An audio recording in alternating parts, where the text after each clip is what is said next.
আমি তো মনে হয় যে আমি সবাইকে এখন টেন্স শেখাচ্ছি, পাস্ট টেন্স, প্রেজেন্ট টেন্স।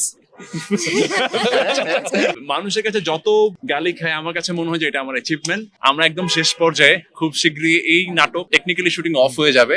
আমার এখনো একটা কথা খুব মনে পড়ে, আজকে থেকে প্রায় 8-9 মাস আগে, আমরা তো সিরিজ শুরু করলাম 7 মাস, কিন্তু 8-9 মাস আগে যখন রাজভাই প্রথম আমাকে এই গল্পটা নিয়ে বলে, তখন একটা কথা আমাকে বলে যে ইরফান, আমি এটা আমার ড্রিম প্রজেক্ট, আমি একটু ডিফারেন্ট কিছু করতে চাই। ইদার এটা বাংলাদেশে ওয়ান অফ দ্য বেস্ট কিছু হবে, এটা একটা রেভেলেশন আনবে, আর নাহলে খুব বাজে একটা নাটক হবে। হ্যাঁ, তো এই দুইটার একটা কিছু হবে, কিন্তু আমার বিশ্বাস এটা মানুষের কাছে পৌঁছে যাবে। বাট আমি তোমাদের কাছ থেকে জাস্ট চাই তোমরা যে যার যার ক্যারেক্টারে একদম পারফেক্টলি কাজ করো।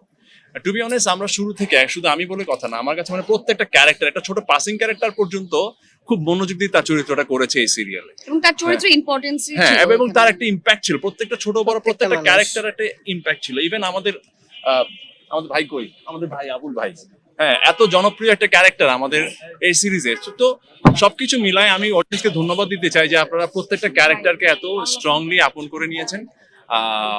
আমি এবং আমাদের নিজেদের খারাপ লাগছে যে আমরা একদম শেষ পর্যায়ে, খুব শীঘ্রই এই নাটক টেকনিক্যালি শুটিং অফ হয়ে যাবে।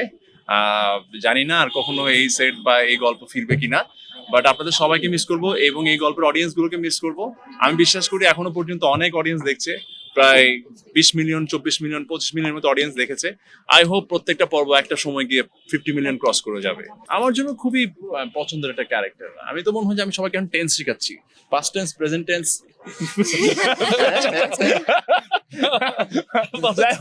খুবই আমি খুব প্লে করার সুযোগ পেয়েছি, রাজ ভাই আমাকে দিয়ে যা ইচ্ছা করালো, আমিও করে খুব এনজয় করেছি।